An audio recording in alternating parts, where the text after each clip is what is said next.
hiding behind bottles of water. Welcome, second session. So, in the absence of the professor,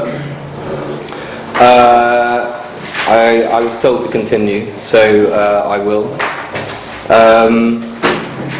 So what I want to show now is about 4 different things. I want to show the formation of the floor for interest rates. The bid and the offer applies for interest rates just as well as prices, and interest rates is a price. Disprove those who think that fractional banking is fraudulent. Calculate the correct price of gold, or what it should be, and show that everything is actually independent. All of that is independent of there being a formal banking system. So the structure exists without there being an institution to coordinate it. Alright? So what we have to start off with is an assumption. And the assumption is that gold is money. And that should be a pretty easy assumption for most of us to take it. Okay?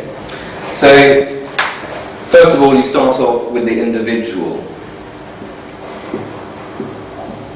And he has a pile of gold. Now,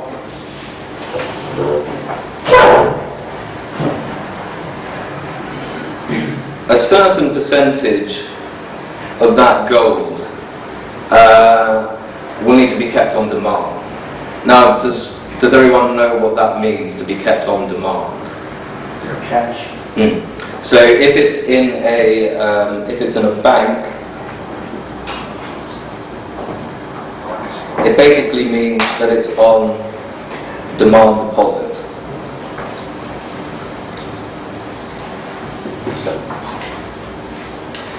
The remainder of the gold, not needed on demand. So, say he has 10 ounces of gold, he might need 2 ounces of gold for living purposes, paying bills and blah blah blah. But there is a subjective amount that he doesn't necessarily need on demand. And that's the interesting part. So what can you do with gold that you don't need on demand? What can you do with it? Lend it? You can lend it, okay?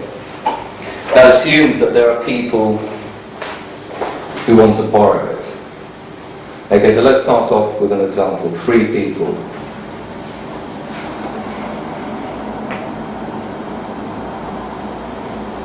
Okay. Let's say they have A, B, and C. Now, actually, let's just make it horizontal instead, sorry.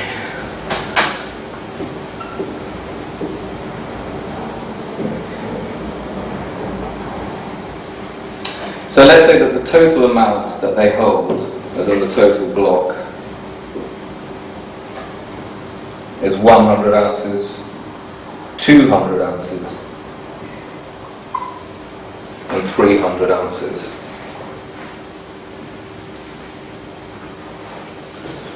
Was that 100 each, cumulative 300, or is that... No, these are individual people, and this is the amount of gold that they have.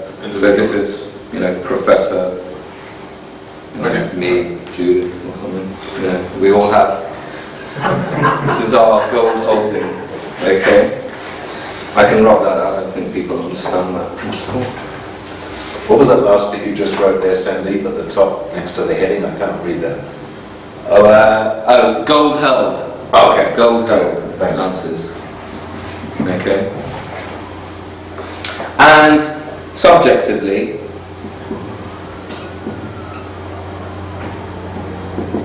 what's unencumbered?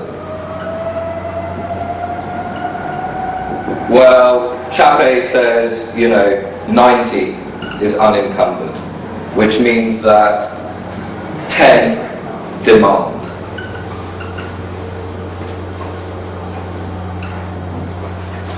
And this chap says, well, 100 is unencumbered, but I want 100 on demand. And this chap says 200 unencumbered, leaving 100 on demand. Okay? So, if you had a bank account with, let's say, the Bank of Amsterdam or something like that, and you decided you wanted to put this demand money into the bank, what rate of interest would you get on it? Or should you get on it? Anyone apart from Rudy? Zero. In fact, would it cost you to keep your money there? Yeah. Yes. Okay. And the Bank of Amsterdam,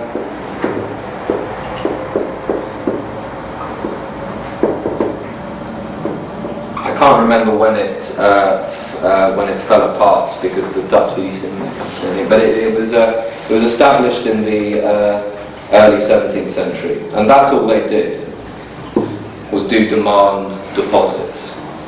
So if you wanted your money in Amsterdam, it was useful because you could use that as a payment system for wherever you were. But it would cost you a small amount per year to keep your money on demand. Okay? So that's where we are. Okay? So each individual has decided 90 is unencumbered, 100, 200, but it doesn't need to be that, it can be whatever it needs to be. Okay? So, let's move on. I might have to write very, very small, otherwise I'll have to keep on rubbing out everything that I've written. So I suggest that you take a note of it, maybe, whatever I've written before I rub it out. Okay? Hold on. Why is putting on deposit in a bank that's yours? It's allocated. Encumbered. Why is it? Encumbered. No, it's unencumbered. Unencumbered. The bit on deposit at the bank is unencumbered. Unencumbered. Yeah. Okay. Yeah. So why is the rest encumbered? What have you done with it? Well, it's encumbered in the sense that unencumbered means that they are willing to do something with it. Encumbered means that... Oh, you leave that open. Yeah, okay. I'm leaving that open for the moment. Okay. So, A, B and C actually decide to go to a bank. Okay. But the bank is not the important part of this discussion. I'm just saying, I'm framing it in a bank. We'll show later that you don't actually need the bank there. Okay. So they all go to the bank, and the bank obviously has assets and liabilities.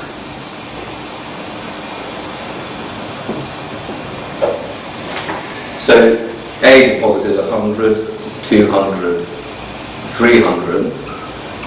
We haven't made the demand versus non-demand split yet, which we'll make in a minute. And the assets, this would be in gold ounces, 100, 200, 300. Okay?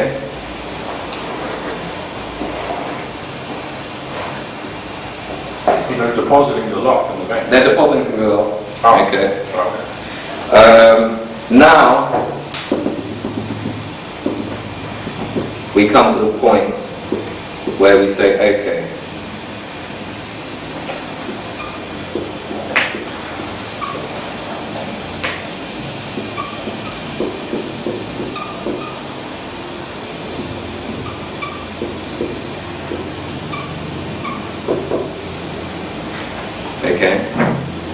now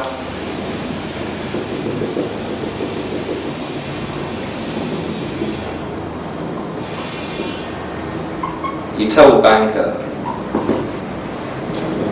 I've deposited that, I want 10 on demand. B says I want 100 on demand.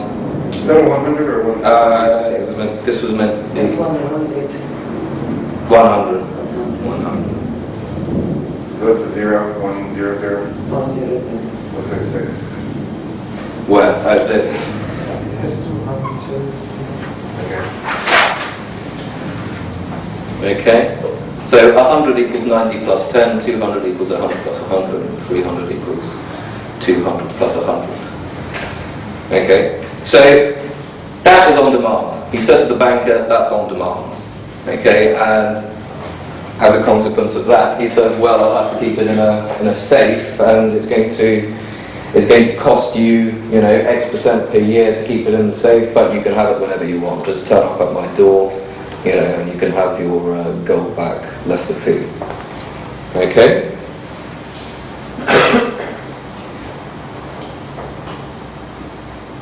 Now, what happens? Okay? A says, right, now what can I do with this unencumbered gold? And the banker says, well, you can lend it out if you want to.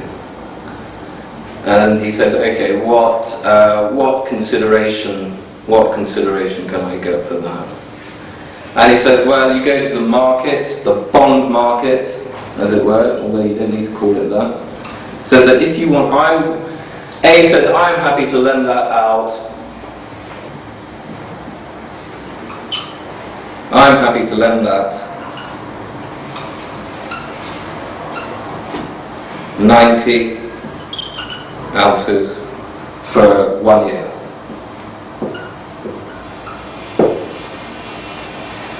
At whatever the bid for borrowing the money is. Okay, so the banker goes to the bond market, but even a market for bonds is not essential for this, just like the bank isn't essential for this. Trust me, if I didn't include these, it would be a far more esoteric example than including the bank and the bond market in there.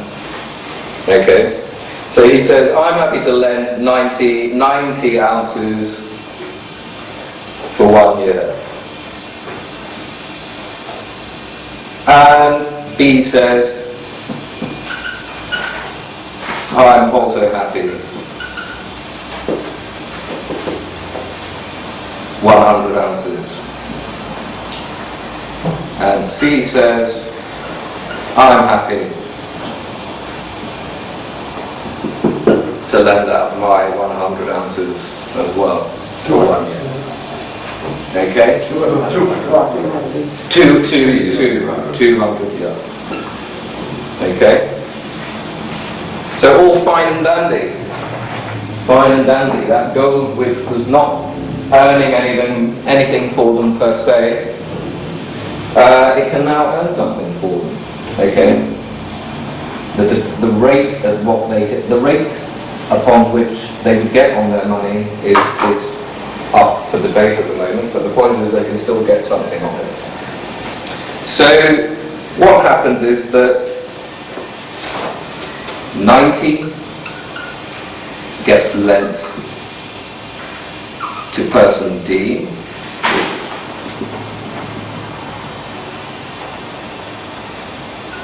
$100 gets lent to E, and 200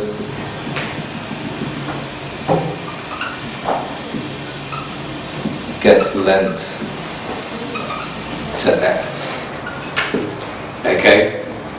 D, E and F are other people, but it is not necessary for them to be other people. They could even be A, B and C themselves. That would be a bit perverse, but there is nothing that says that D, E and F have to be distinct from A, B and C. Okay? So D, E and F have borrowed these amounts, and they've got a consideration, a rate. Let's call it R. It's not relevant yet, just at the moment. So D, E and F, D wants to borrow the money to build a factory.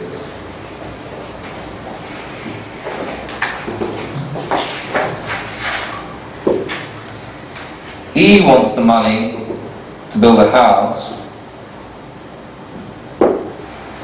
And F wants the money to build a college, a fee-paying college. Worst time. And so they do.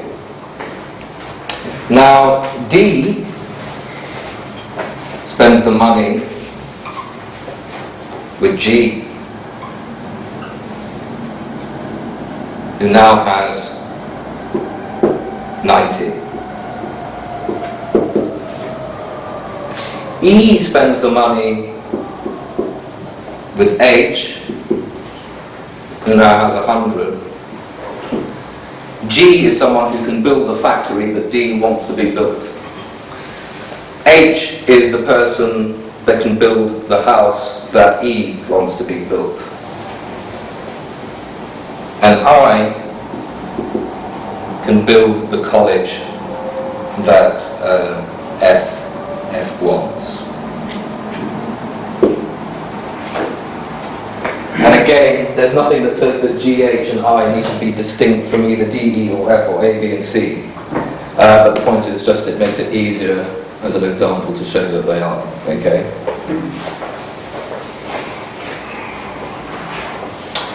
So what happens? You know, by the mere fact that D, E and F want to borrow money, and they want to borrow A, B and C's money, the fact that they want to borrow money and spend it on productive goods, apart from maybe E, means that G, H and I have been enriched. They have had an increase in their cash balance that they wouldn't have had someone not wanted to borrow or lend. Okay? So is that all clear? I know we've got lots of letters here, A, B, C, D, F, G, all the way up to H, I. But is that clear? Why is a house a productive capacity? Well, I said it might. Well, you could rent it out, you know. It might not be. He is the only questionable.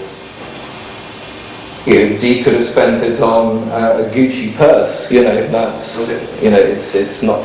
If you borrow money, it should usually be for productive enterprise, you know. I mean, the idea is that you have to amortize whatever you borrowed as a cost. Okay? So what's happened? You know, G, H and I have suddenly been enriched. And this is where I need to rub it off. So has everyone got that down? They've been enriched, but they haven't been enriched by that amount. What do you mean? They have to deliver the goods. They have to build the house. They have to build the college, and there'll be costs. Oh yeah, true. It's true they're indebted at this point, not enriched. Yeah, okay. No, GH and I are not Maybe dead. that. They have a service. They've just done a straddle. They have a growth. They probably have 9, 10. They have a service to render for the money. They have a service to render, true. Okay. Whether it actually is a net of, let's say, after having spent it, of, let's say, that's a good point, Lou. Yeah, they would obviously have a net amount. Okay. So say 9, 10, 20. Yeah. Okay.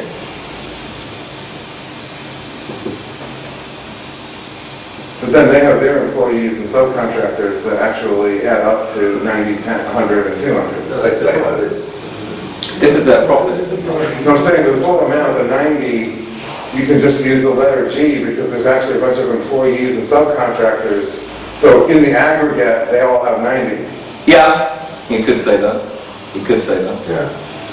I don't want to introduce more letters, though. No, I'm saying they all roll up into those letters. Yeah, they will roll up into that. GHI, that's right. Yeah. Okay. But the net amount here, okay, it's not really important to the explanation of it. But Louis, you're absolutely right. Obviously, it doesn't cost G0 to build the house, the factory. Okay. We'll leave that bottom part and I'll have to rub this off.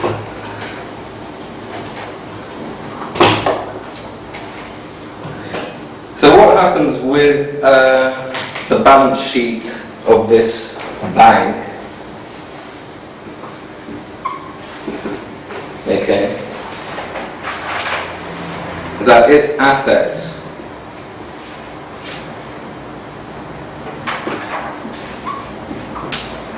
and its liabilities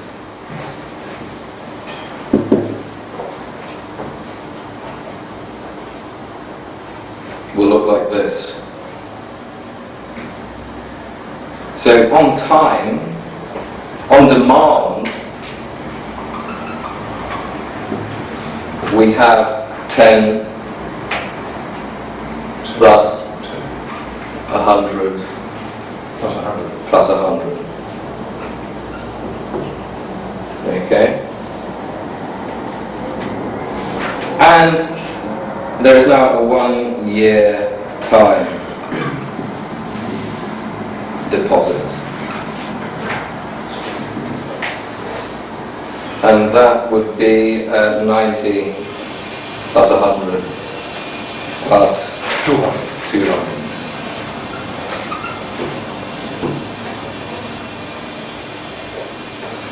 The cash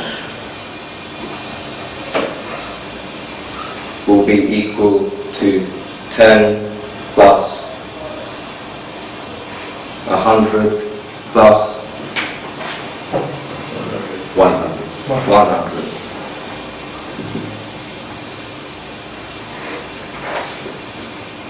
And the bond, which is the receipt of the fact that they've lent out the money, will be what? 90 plus 100 plus 200. Okay? So the demand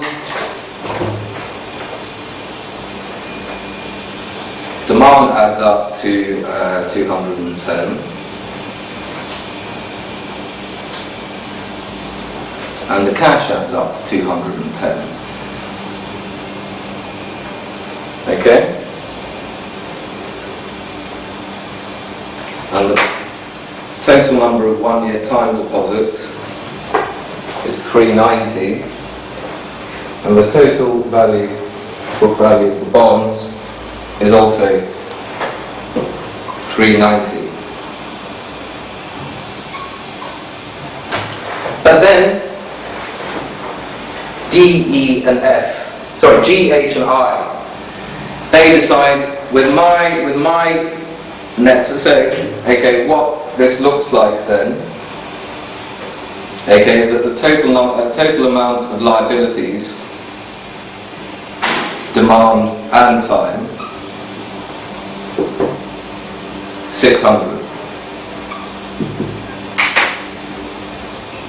So this system, this bank, the system which I am representing by a bank, has liabilities that total 600. What's the total amount of cash in the system? It's 210. Okay. So is there something wrong with that then? No? No. There's nothing wrong with that. Okay.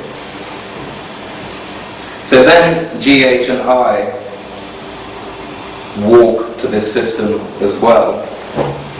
And they say, I'm going to do exactly what A, B and C did. I have a subjective preference as to how much I want on demand and as to how much I want on time deposit. Okay? And the process is repeated. Okay? G, H and I are now in a position with their net, whatever it is, okay, to do exactly the same thing as A, B and C. Okay? So you'll end up, as that is rinsed and repeated constantly, you will end up with a system that has cash of a certain amount,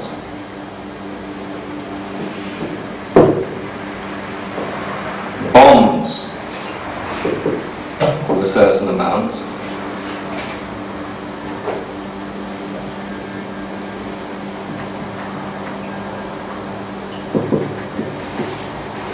and the demand deposits will match up with the cash,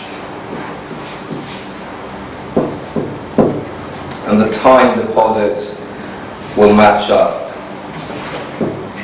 with the bonds. Okay. Now, what happens here is that people who don't truly understand fractional reserve banking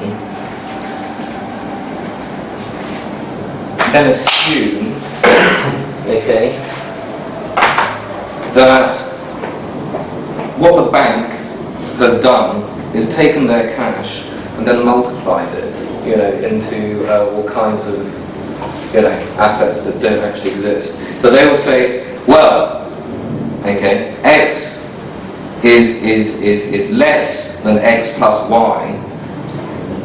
So there's something fraudulent going on here.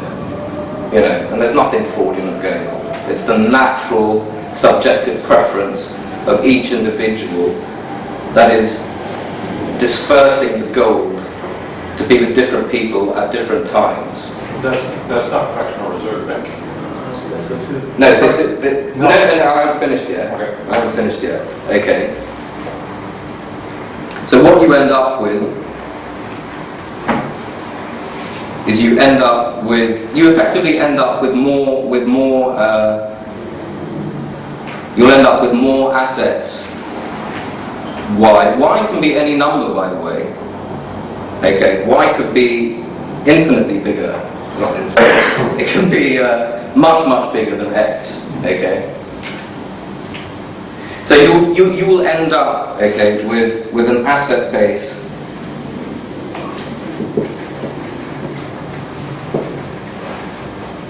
and a liability base.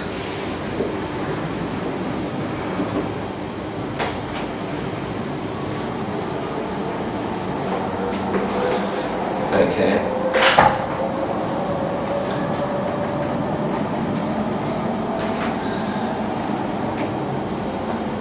And what they will say is that that is not correct, okay, because you haven't got the right amount of cash to match the total amount of liabilities. Okay, but the point is, though, that the system has arranged itself in such a way that the total amount of assets is going to be by necessity greater than the total amount of cash. Okay, so what happens is that people see that as the bank takes 10 of your money, then creates 100 from somewhere, and then lends that out on interest.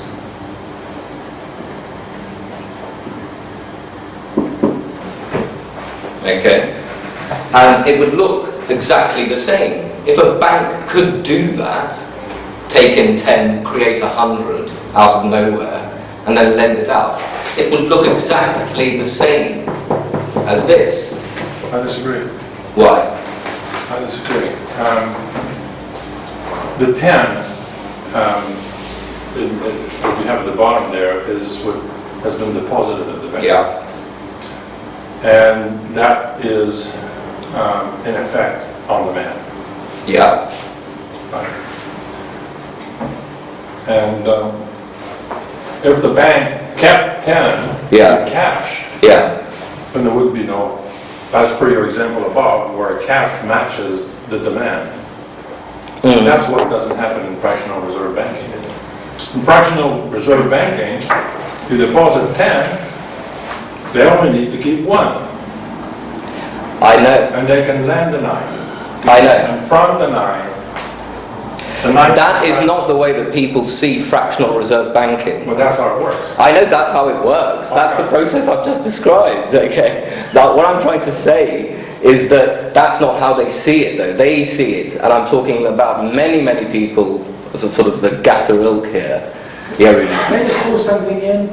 The actual amount of gold that went in matches. 10 was kept as cash, and 9 was, something else was done with it.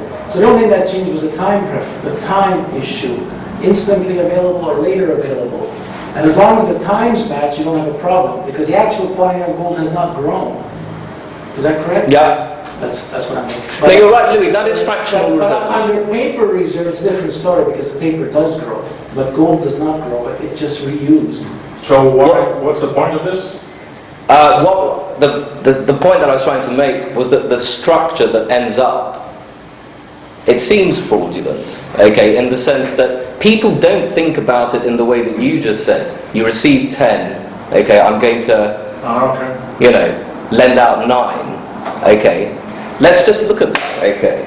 Alright, because the whole point about it is that very point. This was what that was trying to describe, okay. If the bank received 10,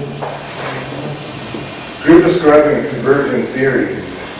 If the bank took in 10 and could lend out 100, that would be a series that had a sum of infinity. well, it's equivalent, okay, because they can go to the interbank market and borrow 100. Okay, so if you have 10, okay, you could either say, right, I'll keep that all there in cash, and I'm going to go to the interbank market and borrow 100. Okay, can't create 100 out of nowhere, but that is topologically equivalent to saying I'm going to keep 1 and lend out 9, isn't it? Eventually, because the 9 then comes back, Yeah. and you can lend out 8.1. Exactly. So that's a convergent series. Yeah, convergent. Convergent. Yeah. If they can truly take in 10 and lend out 100, then that would be an infinite series. No, it's not, because that 100 has to come from somewhere. No, I'm saying in the mythology of Gatta. Oh, yeah. Taking a $10 deposit. Yeah. Create 100 ex nihilo, Yeah. lend it. Yeah. That goes to infinity Yeah, in the first instance. yeah. Well, they're obviously not mathematicians. Okay. What's your question? But isn't our debt in the whole system? Isn't our debt going to infinity? It's increasing, yeah. It's not infinity. It's got a finite number. The problem, Yeah, but it No, I think always that- at one point has a finite number, but it's increasing with a rising slope, right? the real problem comes in, the bonds are not going to be paid back, because they're government bonds, they're not liquid. That's the problem. Because these are real bonds that are issued to real people, who are going to pay back with real gold, or a real house, or a real factory. So Yeah. there's a fundamental difference between fractional reserve bank or this banking with the gold standard and this banking with the paper standard. No, the process is exactly the same. Except with the paper standard, you don't have the gold as the extinguisher of debt, so the debt has to grow. No, Well, you don't have gold as I tend to agree with him. What? Thank you. I tend to agree with him. About what? About that for the current monetary system based on fractional reserve banking,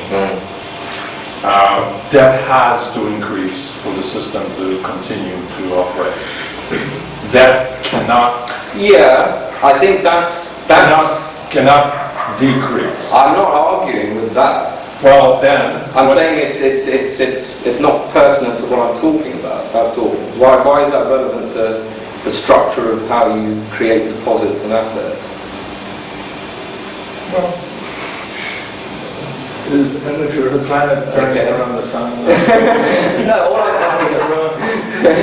I think the confusing point is the term fractional reserve banking you use. Yeah. Because Yes. how I and Louis obviously, and I think Benjamin as well, and perhaps a few others know it, it is in combination with paper money. Yeah.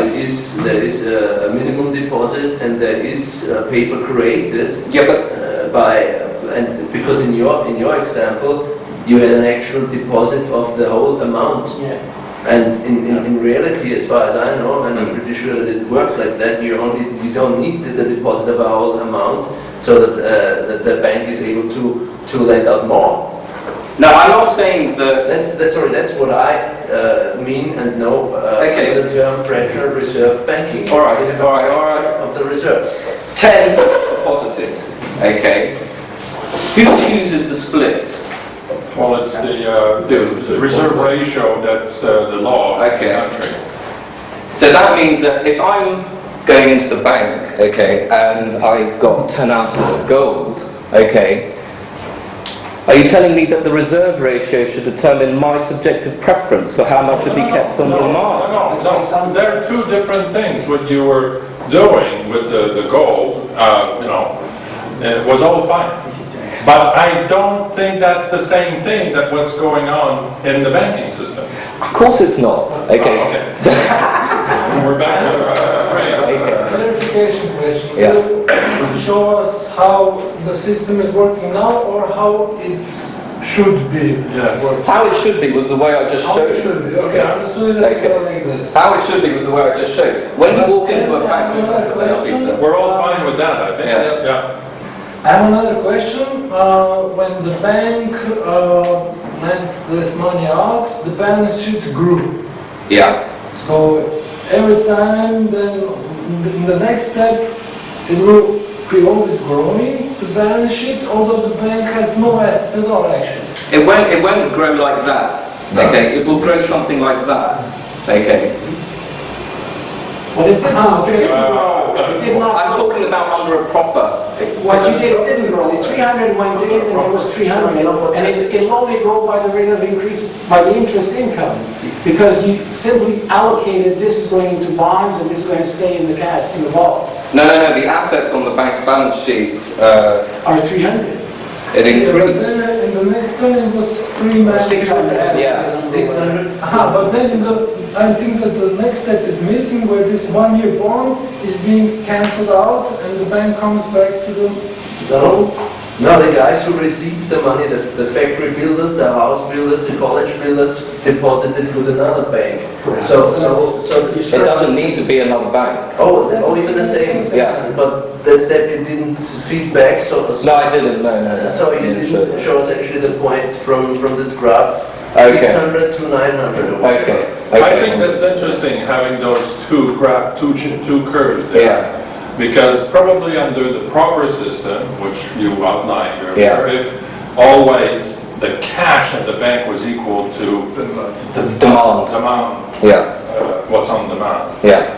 then you would have this curve that it would increase, but eventually It was recent the assets. system we have is like the other curve. I'm not talking about our No, current but would you system. I'm agree? going to talk about how we get to our One current last system. thing. Yeah. It did grow, I didn't say it quite right, but I mean, it only grew by a legitimate. Yeah, it grew by a subjectively legitimate amount. Yeah. Okay. But that was the point we wanted to Yeah, make. okay. It can grow within the system, but it's legitimate because it was Cheney's loans, probably. That's why I Right from the emphasized. customers up, not the other way down. That's why I emphasized subjective at the beginning. Okay. All right. I emphasized subjective. Now, the fallacy of the current banking system is that if you deposit a certain amount of money, you only need to keep a fraction of that. Okay, by law. You need to keep a minimum amount by law. Okay, but that minimum amount could be completely different from your own subjective preference. Okay. Well, it is, obviously. Well, it is. It is. Yeah. You know. Automatically. Exactly. The reserve ratio, okay, the reserve ratio, which is, let's say broadly, total assets to cash, okay, or cash divided by total assets, okay, is not something that should be prescribed. It's something that's a consequence of everybody's subjective interactions with one another. Oh, agreed. But, You know. But the bank says, and if that happened to be, let's say it turned out to be, if you do all of that, you know, you repeat the process and it turns out that it's 30%, then it's 30%. You know, but then if a central authority says, well, you only need to keep 10, I'll come up with the rest if there's a problem, okay, that's where the fraud element comes in, because you're short-circuiting everybody's individual subjective preference. But wouldn't you say that that is the fractional of the fractional reserve banking? What? That this law, I mean, subjective preference that I want so and so on demand and so and so on but over time. This is not a fractional, I mean, it's not fractional reserve. That's right. I mean, the reserve is that the cash fixes it matches on demand. What are you saying? You understand?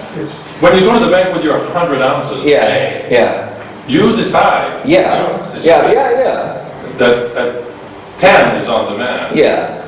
But the point is, the resultant thing is exactly the same. It's exactly No.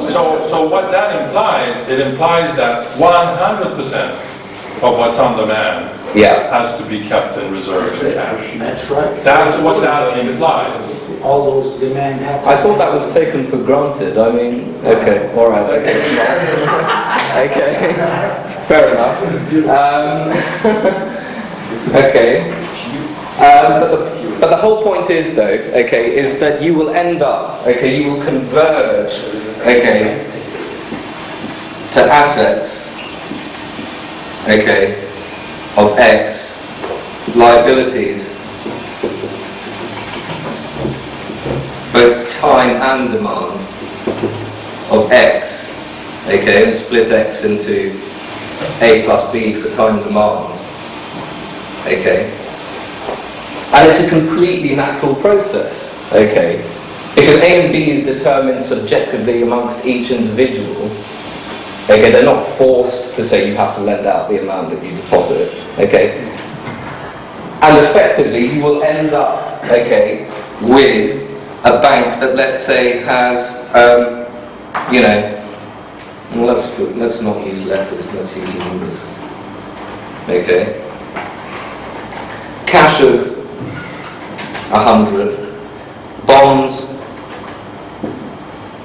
of, let's say, 1,000, and by I'm not talking about one bank here, I'm talking about the sum totality of all banks, okay, the system, okay, and you will have demand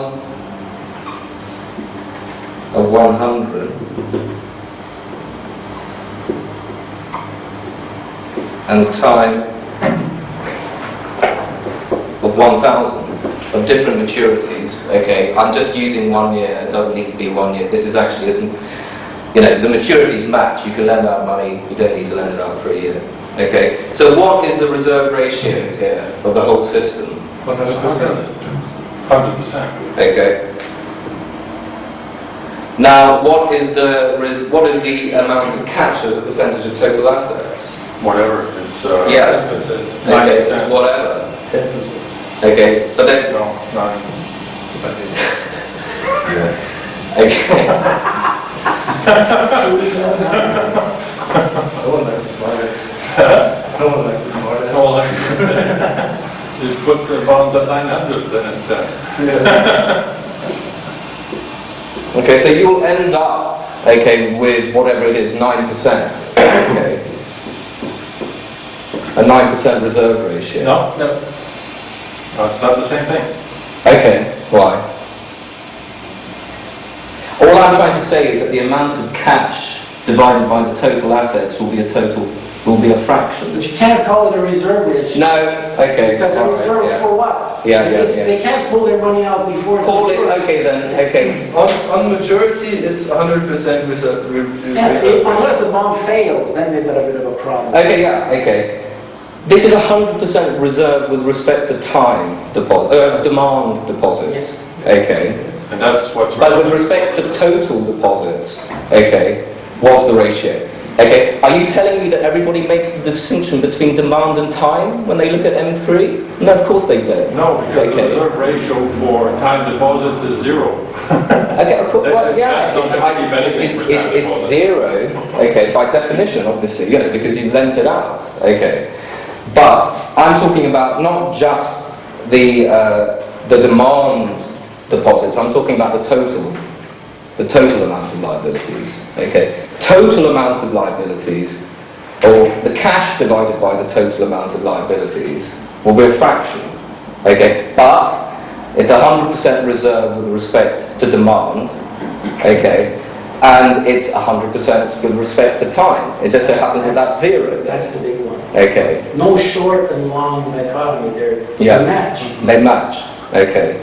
All I'm trying to show here is that if you add up all of the liabilities in the banking system, it doesn't need to add up to the total amount of cash. Okay. Now, liabilities I include as time and demand. Okay. It doesn't need to match. Now, Ludwig von Mises Institute don't even make that distinction. Okay.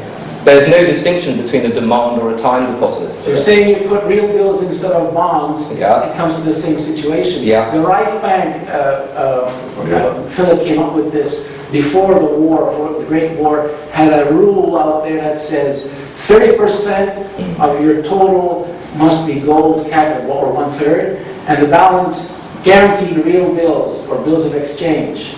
Guaranteed meaning there has to be some extra reserve in case of a failure or whatever. So it's the same thing. Yeah. It's a question of trust here. Yeah. And trust is implicit in all of this. Okay. But do you get? That's the point I'm trying to make. The total amount of liabilities, okay, both time and demand, can be whatever it wants to be as a fraction, as a multiple of the total amount of cash in the system.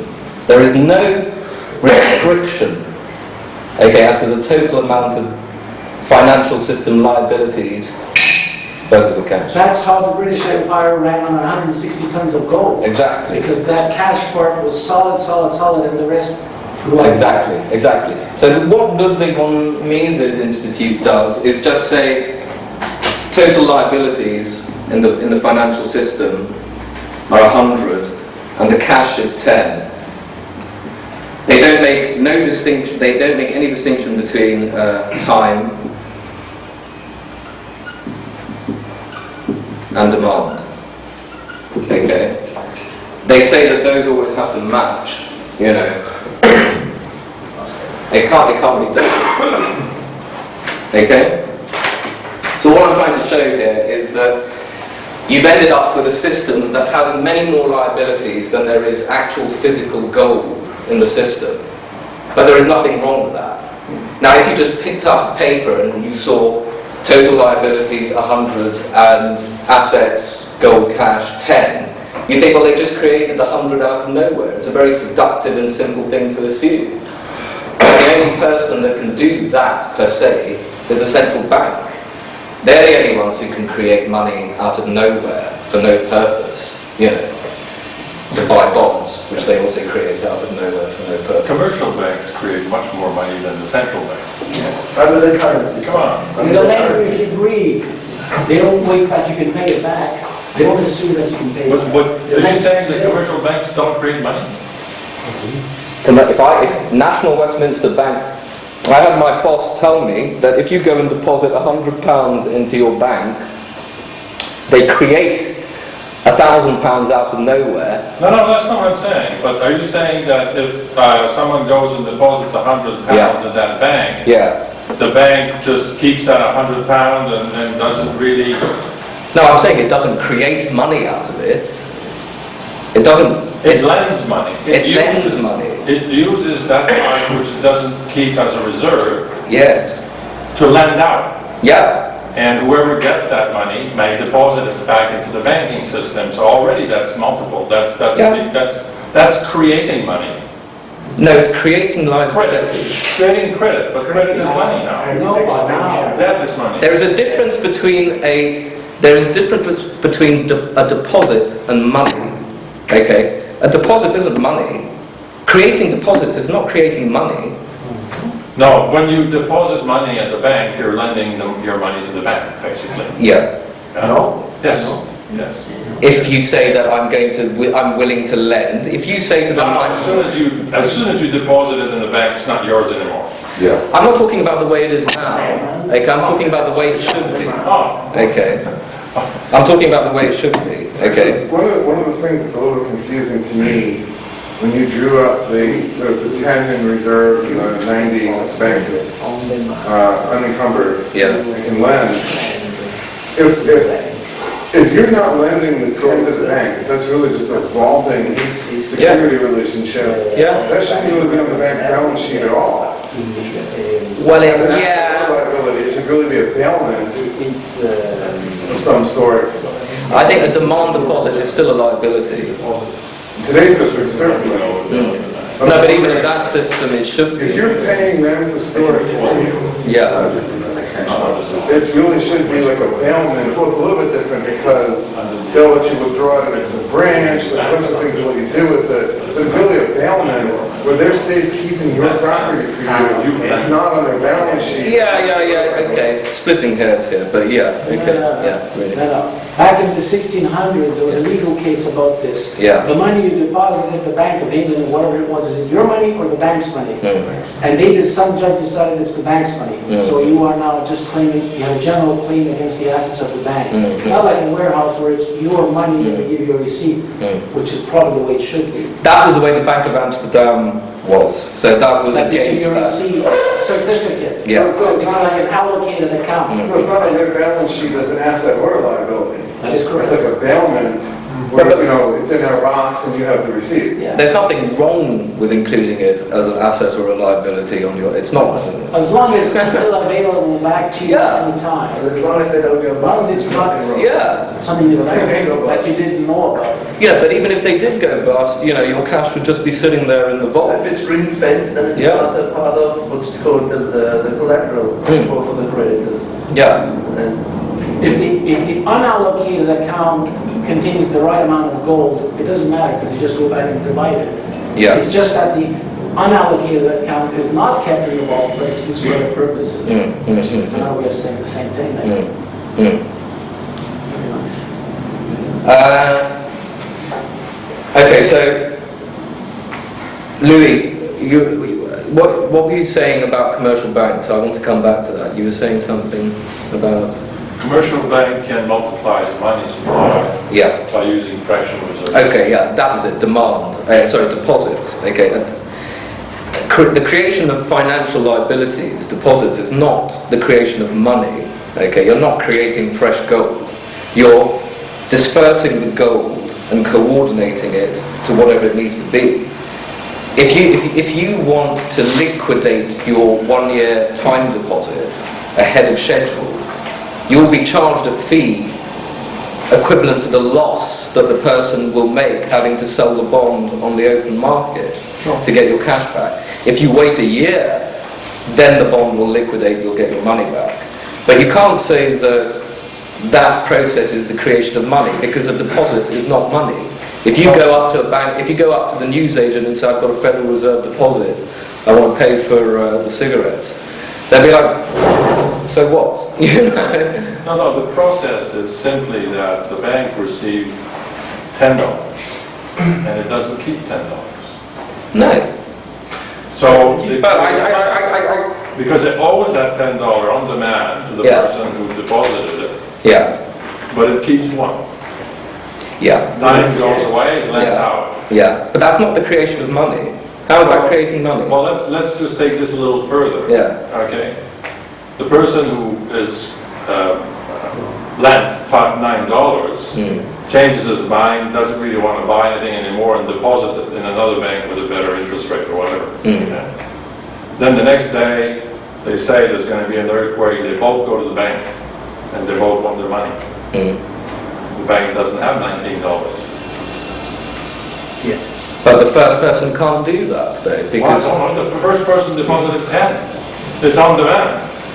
Okay, so The if, second person did the same thing, because they changed their mind after they were lent the money. Okay. And then the next day, somehow... yeah, but that is what we have now. You're right. Huh? That's what we have now. Okay, so that some of those deposits will have to be written off. Okay, that's what causes deflation. Okay. That's when the lender of last resort steps in. That's when the lender of last resort steps in. If you're not matching, okay, the liabilities. It's not money. So what you're saying is that it's adding the illusion of money, but it's not adding Yeah. to the money. I think it's one of the things to be added here.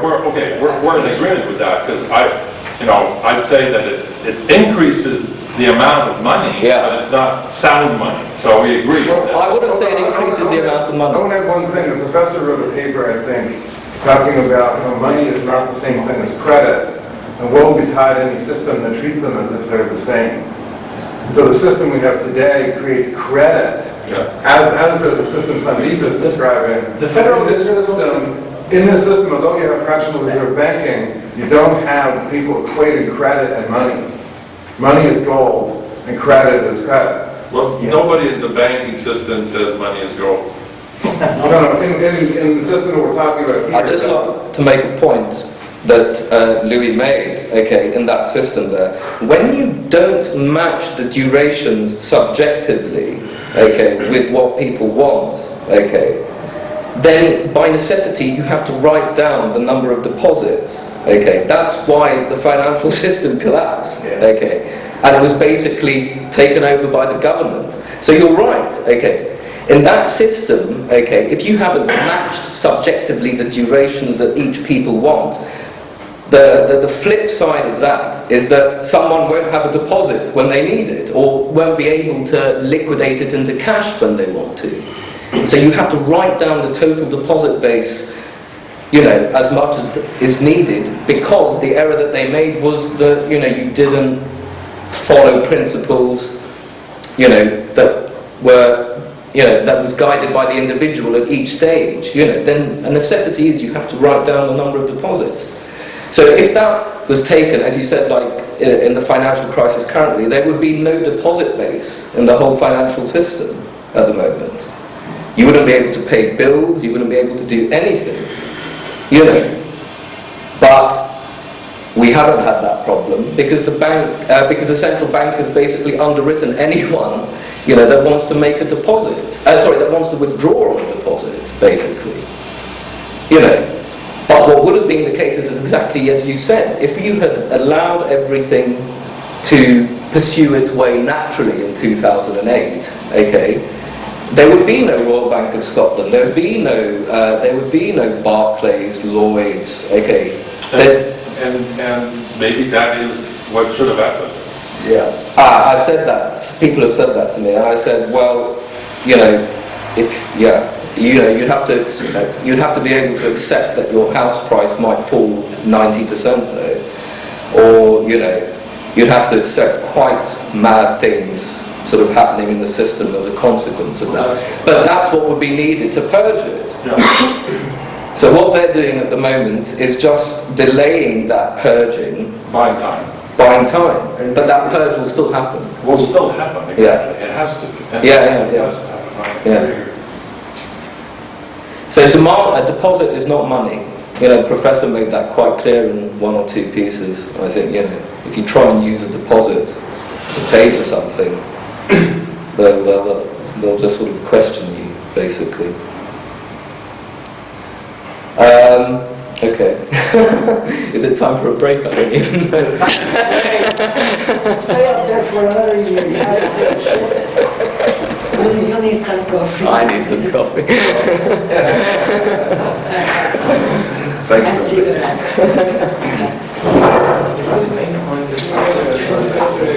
Is it a game?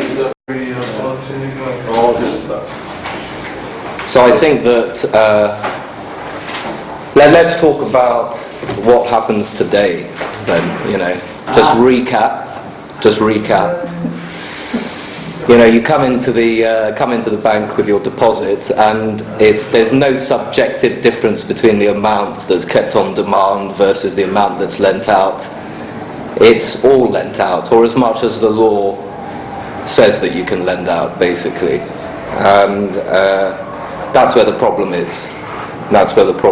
You know, that the amount that should be lent out should be up to the individual. Shouldn't be prescribed in law, basically. If you prescribe it in law, what we've just experienced is the kind of thing that happens, you know. So that's the big problem. So what happened was, let's go on to calculate the correct price of gold, okay, in this current financial system. The sky. We are going to the sky. Now we're sweating, Sandeep. I tell you what, I'll write delicate territory, yes, very delicate territory. I'll write it here. This is the correct price. Where's the I want to see the infinity sign. Where's the beat sign? What kind of dollars is that? New dollars. $80. Can you use black, please? Okay, yeah, I will. Oh, my goodness. So let's just talk about the different measures of money. M0 is defined to be just notes and coins In circulation. in circulation. Yes, Each country has their own definition of what the different M's are, but this is just sort of like a generic example here. So then you have the next one up, okay, which is equal to M0 plus, time deposits. Demand deposits, not the first one? Yeah, Yes. demand. Deposits. Okay. And I'll call it MZ, even though that's not what it's actually called, but I'll call it MZ anyway. It's equal to M1 plus time deposits of, let's say, now let's call that M2, time deposits of less than, let's say, 3 months. And then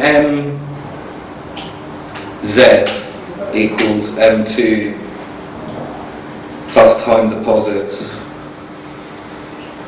of greater than 3 months. Plus money managed funds, money market funds, Yeah. cash funds. I'll leave that out for the moment, just because this makes All sense. right. Yeah. But yeah, that is it. Let's just keep it simple for the moment. Sorry, what's M note? Notes and coins in circulation. So in a gold standard, this is all still valid in a gold standard. M0 would be the total amount of coins, as it were, in the system, or coins and real bills, maybe. And these would all still be valid under a gold standard. Okay. So what do the typical gold bug? What do they say the gold price should be? They say, right, okay, well, you have to divide MZ by the total amount of gold, and you get to what, $50,000 or something, per ounce. No, they don't all say that. No, they don't all say that, but quite a few do, though. Yeah. Okay, quite a few do. They will look at the total money supply. They'll look at a money supply. They will look at a money supply and not realise that the deposit is not the same as money. Okay, and they will say, hold on, and they will say that look at the ratio. This is a fraudulent part of it. That's that's the figure we come up with. Why does M3 fit in that? It doesn't exist anymore. It doesn't exist. M's are defined according to geography. This is a generic example. Let's not get into the pedantry of how you define the different M's. This is meant to be descriptive. It's meant to be descriptive. MZ is between M2 and M3. Yes. Is that what it Yes. is? Okay, then I'll call it MP. No. No, call it MZ, it's fine. Okay. That's what it is. Yeah. But M3 is higher, yeah. Then MZ. Okay. Yeah. Okay. MZ Well, then I will call it MP. I mean, like the last. This MP should be the furthest down, as it were. I would have. MZ should be the furthest down. I don't know why it's between M2, but okay. MP is M3. Okay, the last, basically. Okay. So why? It's pretty obvious why this calculation is just a load of bollocks, basically. Because the deposits are of different maturities. They liquidate at different times. Yet nevertheless, you're saying I want to compress it all into one demand deposit and say that this is how much gold has been, multiplied by, debased as it were, or created on top of it. So this is the correct value that will amortize all of these deposits, as it were, into cash gold or whatever, and it's just wrong. Okay, the actual calculation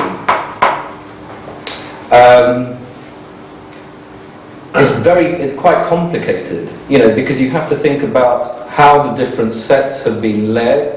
You have to think about the different durations.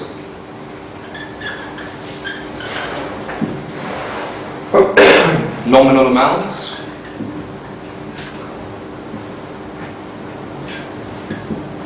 And all of that is just compressed into one figure that you see, and it's a bit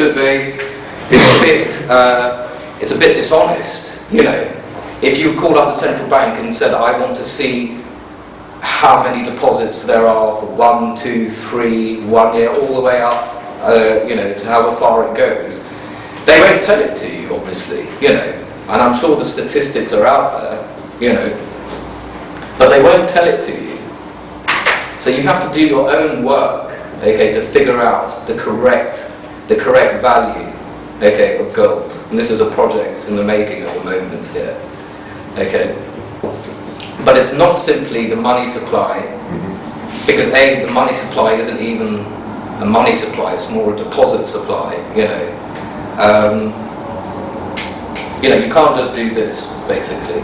So if you see that figure 50,000 bandied around, you'll know how they've come up with it, basically. Question: why? I mean, initially on the balance sheet, say for instance the Federal Reserve, they had most of the balance sheet was backed by gold. So, for instance, let's assume it was 100%. Why can't I take this figure and divide it through gold? That's way different than MZ. But what's wrong with this? Because previously the balance sheet was backed with gold, and it would be a pretty simple calculation. Not 100%. Yeah, but Never 100%. okay. So that's why I said let's assume it was 100%. Take the backing you want to put in, or just the liabilities of the Fed, which is the liabilities on the other side. The assets were the gold. Okay, to percentage of 70 or what was it initially? 50, 25, whatever, but there was... Well, the other question, Sandeep, when you say divided by the gold, which of the gold are we talking about? The gold that's on the Federal Reserve's balance sheet? The gold total amount. Official in the world? gold. So all other currencies are intrinsically zero and the dollar is 100% backed by gold? Well, again, that's another point. You have to look at the total, what they would do is they look at M, for all the different countries. Oh, the global aggregate. Yeah, and convert it to dollars. Do these things count as gold?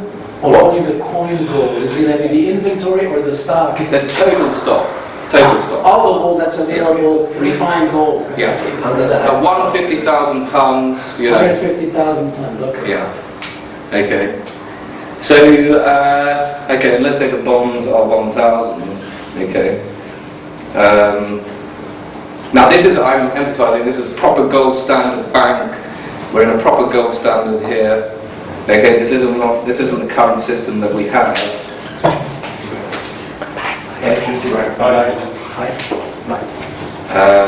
Time 136, 12 months. Okay, so the system's balance sheet consists of bonds of different durations, 136, 12, all the way up to wherever, 30 years, months, perpetuities.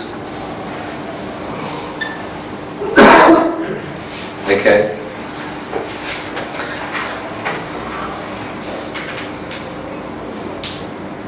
And these would match, okay. Gold standard. Right. So, Mr. Alien comes from Mars, examines the balance sheet of the financial system, and he says, hold on a minute, you've defrauded me here. Gold should actually be 10 times higher in value because the total, that it's equivalent to saying, right, I'm going to add up all of the liabilities, come up to 1,100. And I see that the cash gold, physical gold is only 100. So I need to multiply it by 11 times, otherwise nothing will match. Now is that the correct thing to do? You know? So is it correct to divide the total money supply by the total amount of gold? Money supply as is defined today in terms of deposits, you know, is it No, correct? because they're taking the credit supply and treating it as if it was the money supply. Yeah. Okay. So that's the whole point, is that even if you came to a gold standard bank from outer space, a gold standard system from outer space, you can make the same arguments unless you knew the exact mechanics as to how that formed. Now, I haven't gone through it here because, you know, it's an iterative procedure. You know, as Keith was saying, you know, when you receive money, you're basically put in the same position as A, B, and C were. Okay, and then you get this sort of, you get this recursive behavior which converges, you know.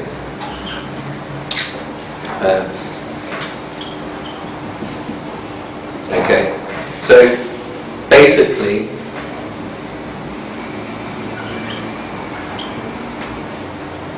as everybody, you know, once some credit is introduced into the system from people who are willing to borrow, people who are willing to lend, you know, it will eventually keep on repeating itself in a similar procedure, self-similar process, iterative process, fractal process, okay? And you'll end up with a system that in equilibrium looks like that, you know, in the convergent state looks like that. It's evenly rotating economy. Yeah, That's what you call yeah, it. yeah.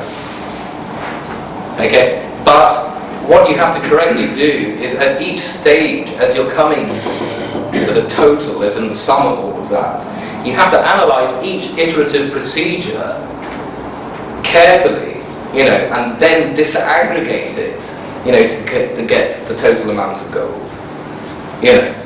But that is actually, it's much more complicated than just saying it, you know. It's actually a very, very hard calculation, you know. But what I was trying to say is that don't believe people who say that the correct value of gold is the total money supply divided by the amount of gold. You know, that's not the correct way of doing it. You have to think about sets layered on top of each other, you know, sets of different durations, and the sum aggregation of which is the whole system. But how you actually split it all back out again, you know, it's not something that you can easily do without access to the right data. Okay, that was all I wanted to say about the correct price of gold. Do you have a gut feel as to what it's going to turn out to be? A lot lower than 40,000, I think. But then it keeps on changing, you know, because the total amount of deposits in the system will change. I was going to say, another way of analyzing this is if the dollar is going to be zero in less than 10 years, any price you pay for gold today would be a good deal. True. Because there will be no offers to sell gold for cash dollars 10 years from now. I'm not sure about that actually, because I think the government will insist that we only accept payment of taxes in gold, you know, so that legal tender part of it will mean that there will always be people who are willing to swap their gold for cash. Well, willing to change that to forced. Forced to. Yeah, as long as they pay taxes. As long as there's a go. Indeed. Okay. Sorry, I didn't quite get the argument, or the reply to my answer, at least I didn't caught up with it. If you... No, what you're saying, why can't you divide M by the total amount of the gold? balance sheet of a central bank, assuming there is a central bank which gives out the money, and backs it with gold with a percentage of X. Yeah. I don't understand your question. So if you say the starting point of this multiplier for, in the monetary system is, say for instance, take 1916 or so, you had the Fed in the US system already established, and back then, I don't know the number, the asset side of the balance sheet of the Fed was backed with gold to a percentage of 50 perhaps. This balance sheet has increased by, I don't know, 100 times by up to now, and the backing obviously is a tiny fraction with gold now. if we would go back to a gold standard, and if the Fed would have to balance or back with the same percentage as they started with, why can't they divide the balance sheet of the Fed, which is known, through the amount of gold they would need, or the price that would make up the money they have created? I'll come on. You can't do that because you can't compare gold to government bonds. You cannot compare them directly. It's not the quantity. You're trying to reduce it to a quantity, and it's a quality.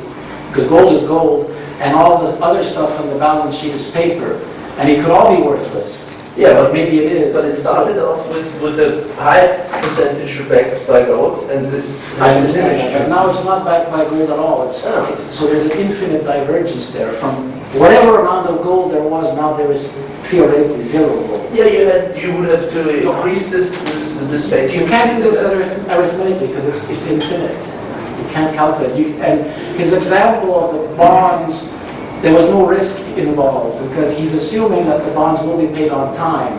Well, there's no guarantee of that. So the real reserves of the bank has to be capital or something in case of a bond default. See, so you have to include risk, and that's why the interest rates vary and so on. But under gold, with gold itself, there is no risk. It's gold. So how do you consider? And it's a lot of human psychology also. You know, if he says what he's trying to show up there, I think, correct me if I'm wrong, is what gold should be worth. It's not what it's going to. It's going to be whatever somebody's going to pay for it, which could be, I don't know, could be 50,000, and then it might go down to. Louis, just Louis. Sorry. Is there anyone familiar with James Turk's fear index? I've heard of it, yeah. I think with the conversation we have here, it's useful. Yeah. You should go on the internet and check it out. But basically what it is based on this. He calculates fear indexes, U.S. gold reserves, the 8,000 tons, times the gold price, divide by M3. And that's the fear index. And he plots it, and it's 2.3% at the moment. That's a high. That's the highest it's been for 16 years. But it's not the highest it's ever been, and it's lower than most lows in the past when people had no fear. Like, for example, in the 70s, that fear index went up from 2% to and a bit to 8%. So what he's saying is that the fear index, what represents what people's loss of confidence in the money system, and therefore what they expressed through either the purchasing of gold or other factors. A rising fear index means that either M3 will have to decline, or the price of gold will have to rise, or a combination of the two. And the only point is, he's not trying to predict the gold price. He's not trying to say that, it's gold reserves divided by M3. He's just working out with those two pieces of information, what does it mean? Yeah. And if you go to before 1971, if you like, when presumably, we had it wasn't a gold standard, but it was a better system. The fear index was 2%. So you'd think that I don't know what you can conclude from that. Could you say what the fear index was again, please? How did he get it? It's the total, the official gold reserves in the U.S. Yes, in the vault. 8,138 tons times the market price of gold, the spot price per ounce. Spot price. Divide by M3. Okay. And that gives you a percentage. At the moment it's at 2.3. And I don't know if you can see this chart, but it's gone from 2 to about 8% in 1980, and it's been dropping until 2000. And since 2000 it's been increasing. But you have to go back 16 years to get a higher point than 2.34, and 2.3 is actually about the average it's been for the last 40 years. Is 2008 on this graph? That's to today, to July. And 3 didn't increase. It is of course anecdotal and wholly unscientific. Same one. That's very interesting. I see a spread here as an entrepreneur. We can market selling derivatives, futures, and options on futures in the fear index. We'll call it the FRX, new ticker on the New York Stock Exchange. But then you're speculating on human action. It's not a good thing So to I do. thought that I'd share that. Yeah. It's an interesting, I think that fear index, it's more important just to know the changes in it rather than, That's it. yeah, you know, it's not the it's an actual, indicator yeah, of some yeah. sort.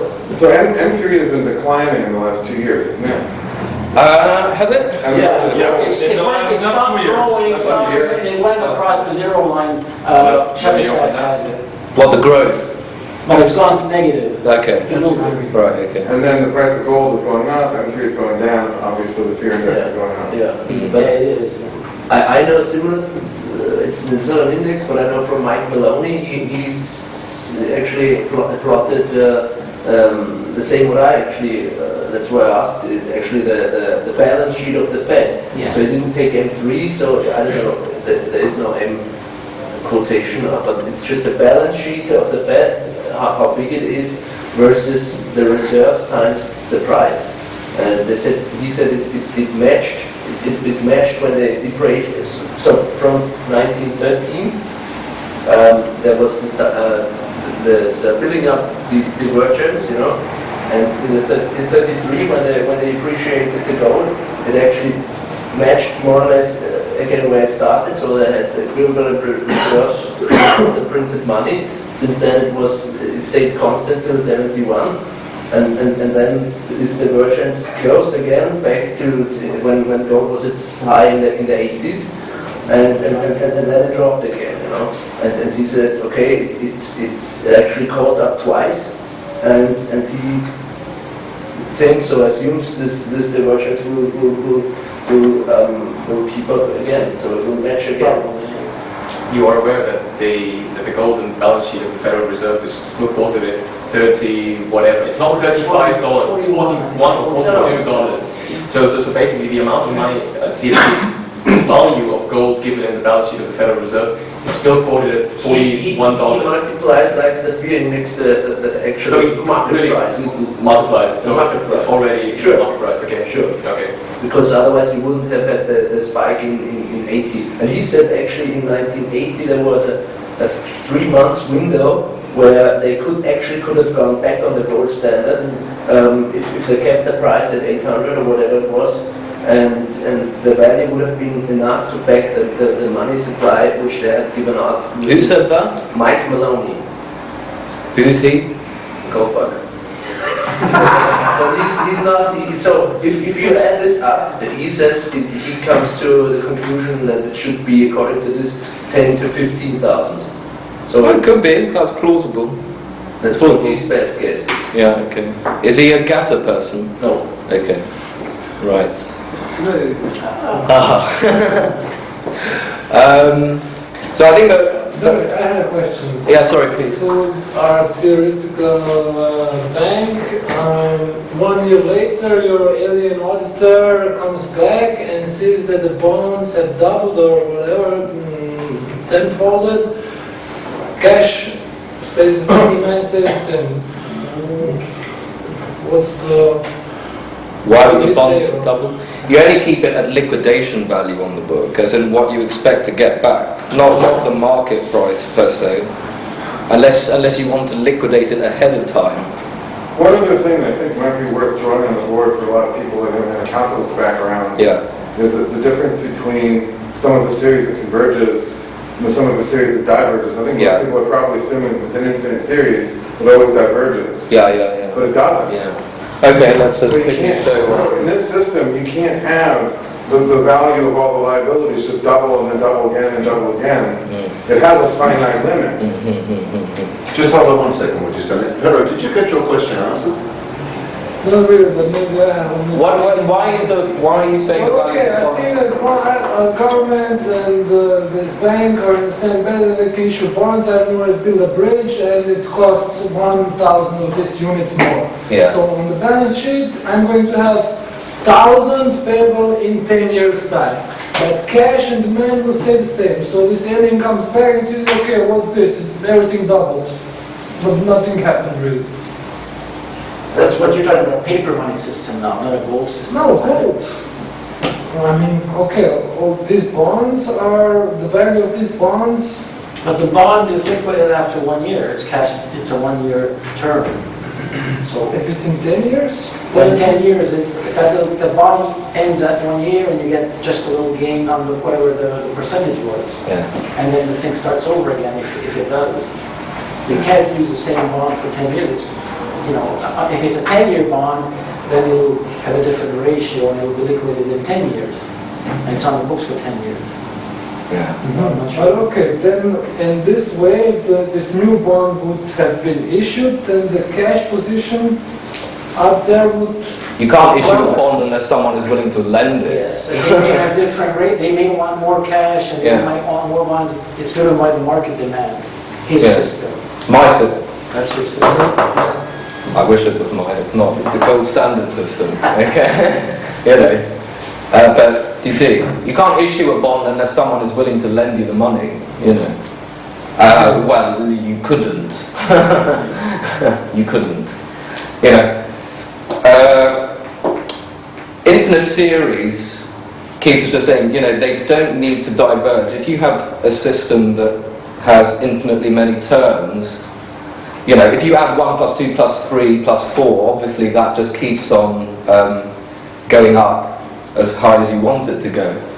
But, 1 plus a half plus a third, 1 plus a half plus a quarter,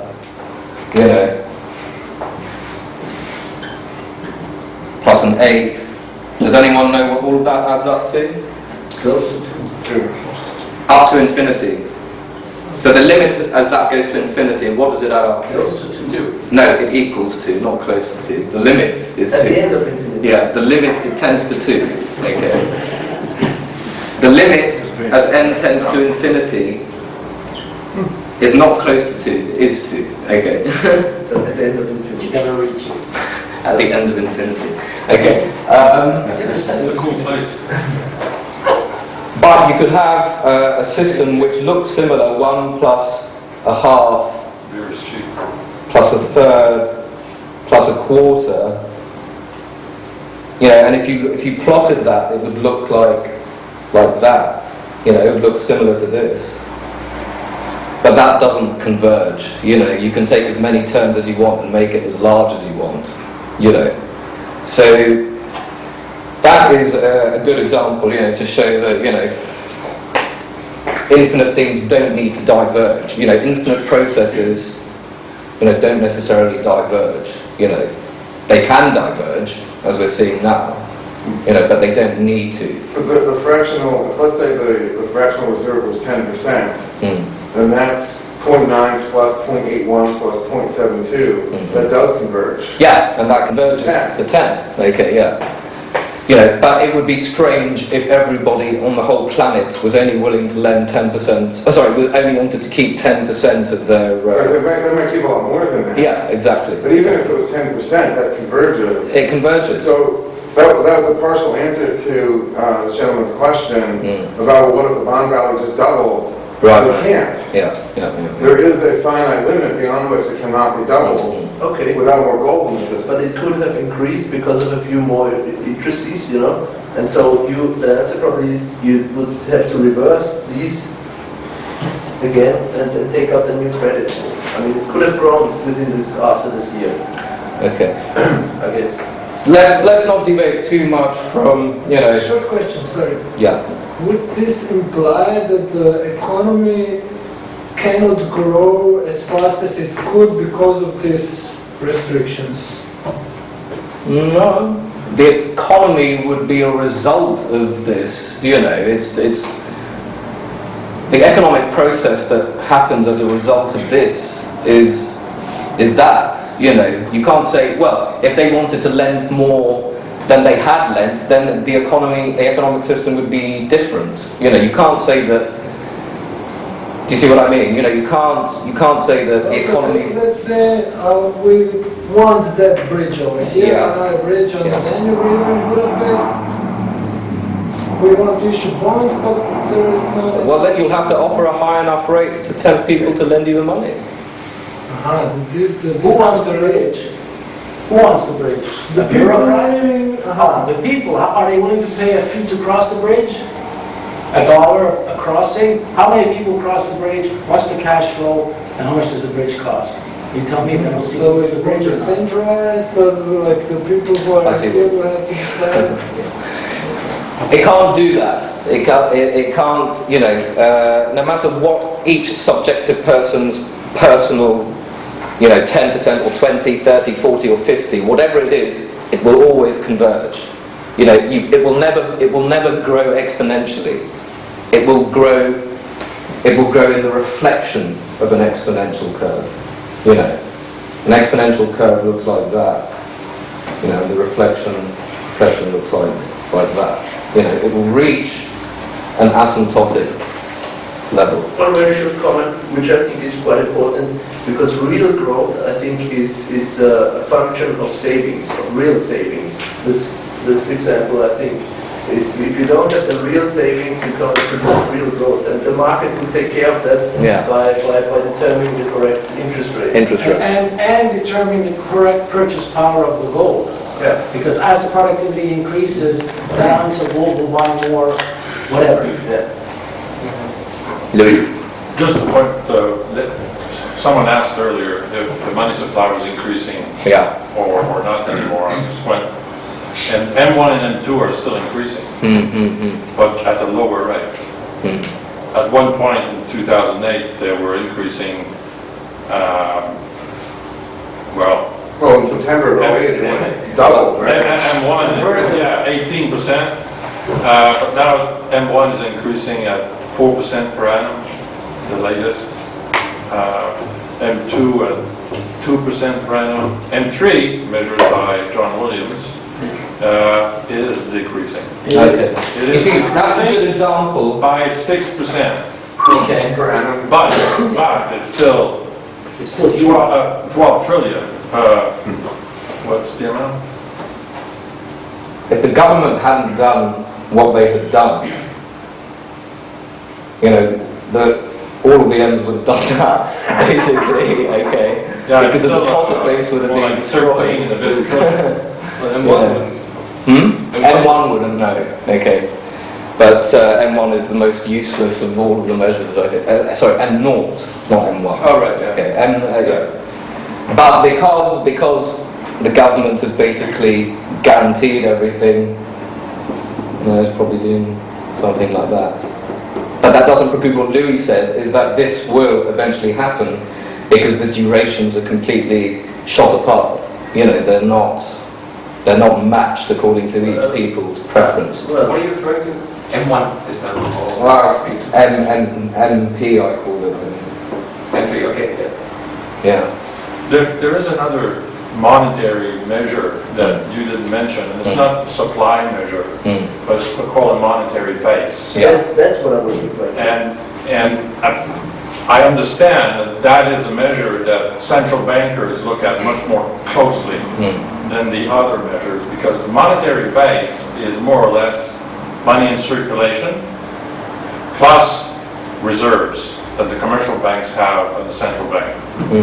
What happened in 2008 is that the Federal Reserve gave the commercial banks a lot of money by buying the toxic waste that they had. So, but all the banks kept that money. They didn't lend it out. So the money didn't go into the economy. It's still in reserve. And if you look at the monetary base, it doubles like that. That's the thing. And I think they've been trying to, and the central banks openly says that the plan is that if inflation start manifesting because the banks, the commercial banks start with fractional reserve laying this out, that trillion becomes 10, easily trillion, then what they'll do is they'll bring it back in. I don't know how they do that, but they will argue that they will pay a higher interest rate to the commercial banks. Not finished. I'm sorry. You go ahead. No, that's fine. Let me finish. The Fed pays interest on the reserve that the bank keeps with them at this time. Before, they never did.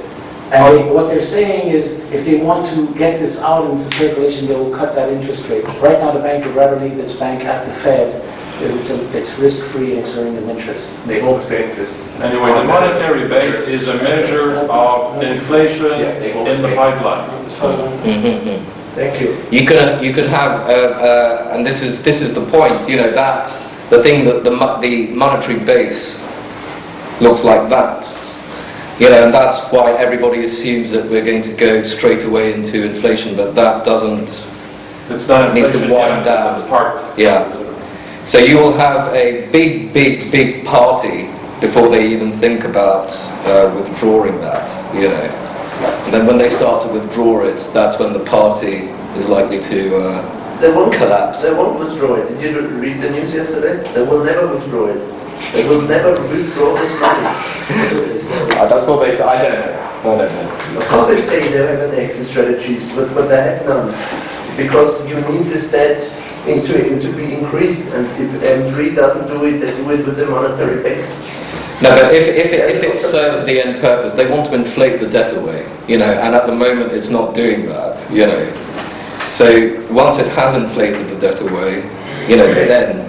What's happening to this money? The banks get it basically for free, and they are monetizing the debt of the United States, for instance, because they don't need any money to keep as a reserve, because if you buy US T-bills, it's risk-free, and they borrow their money at, I don't know, 0. whatever percent, and invest it at 3.5% in 10-year bills. Great. This will work for a while, but at some point it won't. Yeah. They're monetizing the debt through the commercial and investment banking system via exactly this. Yeah, but it's not serving the purpose that they want, though.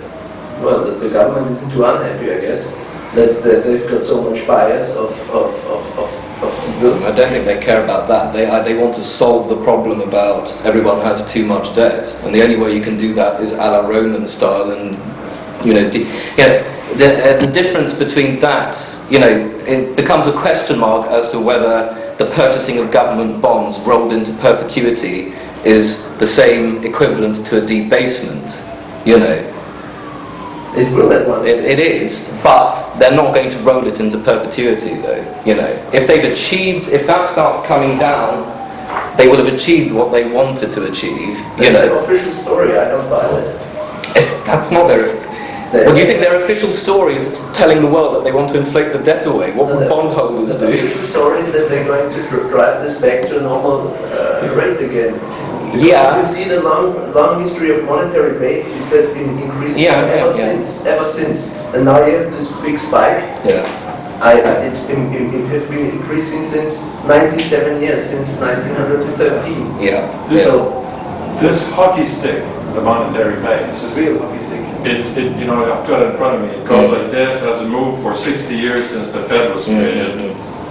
Then, you know, it was kind of like this from 1970 to 2008, and then 2008, it's like that.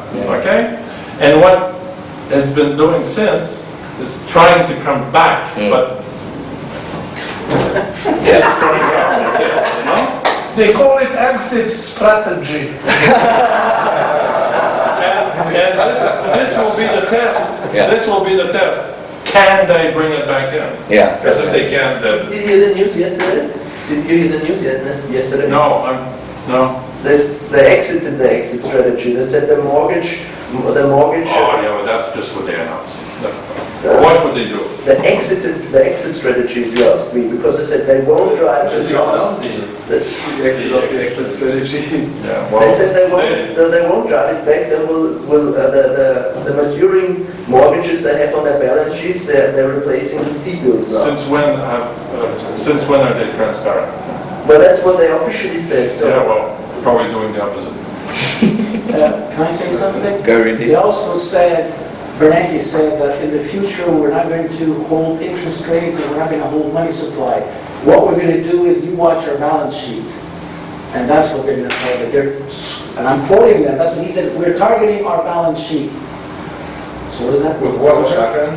The balance sheet will double, will quadruple, will quintuple, yeah. what they need to do is charge like do what Norway did in the early 90s and just make it, I think they did that, make it a negative rate so that it's not a good idea to leave your money on deposit at the central bank, you know. Yeah, to the commercial banks. Yeah. Well, that's one mechanism to Yeah. Yeah. That would be at 50,000 sort of. One thing, what is if the Federal Reserve just acts as sort of the real lender of last resort, so that they will start buying all the debt that is in the system, because when they see that M3 is gonna go down, then the only thing that they can do is increase the monetary base, and what they will start to do is just to buy up debt and debt and debt and debt and more debt. So basically, what I'm thinking of, what I can imagine that's going to happen, that the spread between M3 and the monetary base is going to narrow further and further and further and further until the central bank has taken up all the debt that is in the system and keeps inflating. But what the outcome is of that, I have no conclusion. I don't. But that's yeah. That's what they're doing. That's what's maybe is going to be the ultimate result of their strategy, what they are currently doing. Okay. I think the main point that I was trying to make, you know, that don't divide the total money supply by the amount of gold to get the correct gold price. Okay. So that's where I finish, I think, for the moment. Unless there are more questions, you know, but Professor. I would like to put a question to you. Now, you have heard Sandeep, but what you may not know is that he is the one and only research genius who's working on the gold basis and the silver basis. Absolutely unique, because so there's nothing in the public domain which would come anywhere close to what he's doing. The question I'm asking you, if you would like to have an elementary introduction to the basis and the co-basis, and just to give get a perspective of what kind of research he is doing, then a show of hands, because then we'll squeeze him in somewhere later on during this. Oh, and unanimous, right? Well, we'll do it. I'll let you know when, and you're willing to do it. Of course. Oh, good. Not Make quite now. Make it introductory. I know there are some high flyers among us, but the majority probably needs a very thorough introduction. Luckily, I have Rudy's introduction to contango and backwardation from Sombate in 2008, you know, so we can start there and then progress in a nice slow manner later on. Okay, then I'll let you know when we put Sandeep on, and he will give you that introduction, and I'm sure you will benefit by it, because the future of gold is not understandable without these two concepts. Thank you very much. We'll see you tomorrow. Absolutely. Thanks very much. I would also like to say something. I would like to make an invitation, a hybrid invitation for one wheat beer at the restaurant at the opposite side of the street, because one reason is it's my birthday today. The other is happy birthday. Thank you. I would like everybody who hasn't tried wheat beer to try it, and I will instruct them how to drink it, because it's not that easy. Are you over the legal age scale?